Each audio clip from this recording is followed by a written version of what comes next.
कहते हैं कि सोना जितना ज़्यादा आग में तपता है उतना ही निखरता है। और पाकिस्तान क्रिकेट में हालिया दिनों में सबसे ज़्यादा अगर तनकीद के तूफानों का किसी को सामना करना पड़ा है तो वो एक ही नाम है और वो है बाबर आजम का, जिनको अब एक दफ़ा फिर टेस्ट क्रिकेट टीम की कप्तानी सौंप दी गई है। लेकिन अगर हम माजी करीब में देखें तो हर नाकामी का जो मलबा है वो बाबर आजम पर डाल दिया जाता था। फिर वो खुद भी फॉर्म में नहीं थे, लेकिन उसके बावजूद जिस तरह से उनको शदीद जहनी दबाव से गुजारा गया,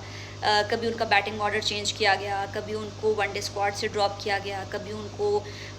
टीम में शामिल करके उनको खेलने का मौका नहीं दिया गया। लेकिन उसके बाद जिस तरह से उन्होंने परफॉर्म किया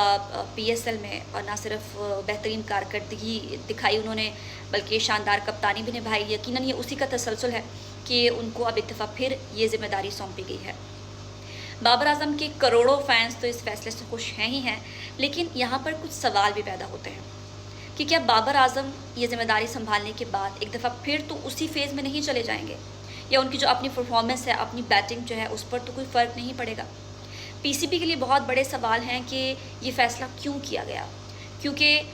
बार बार इस तरह के एक्सपीरियंसेस करना, बार बार नए कप्तान लाना, कप्तान बदलना, क्या इससे पाकिस्तान टीम का कोई मुस्तकिल भला हो सकता है?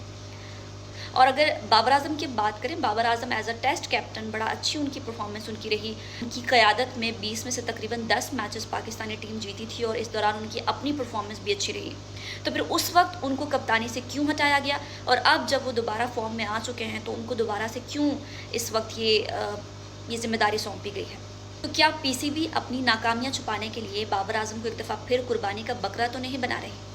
क्योंकि अगर हम बॉलिंग अटैक की बात करें, शाहीन आफरीदी नहीं है टीम में, नसीम शाह नहीं है, हसन अली नहीं है, नोमान अली नहीं है, और बिल्कुल नए और नातजुर्बाकार बॉलर्स के साथ पाकिस्तान टीम अगर एक दफ़ा फिर से परफॉर्म नहीं कर पाती है तो क्या फिर नाकामी का सारा मलबा एक दफ़ा फिर बाबर आजम पे तो नहीं डाल दिया जाएगा?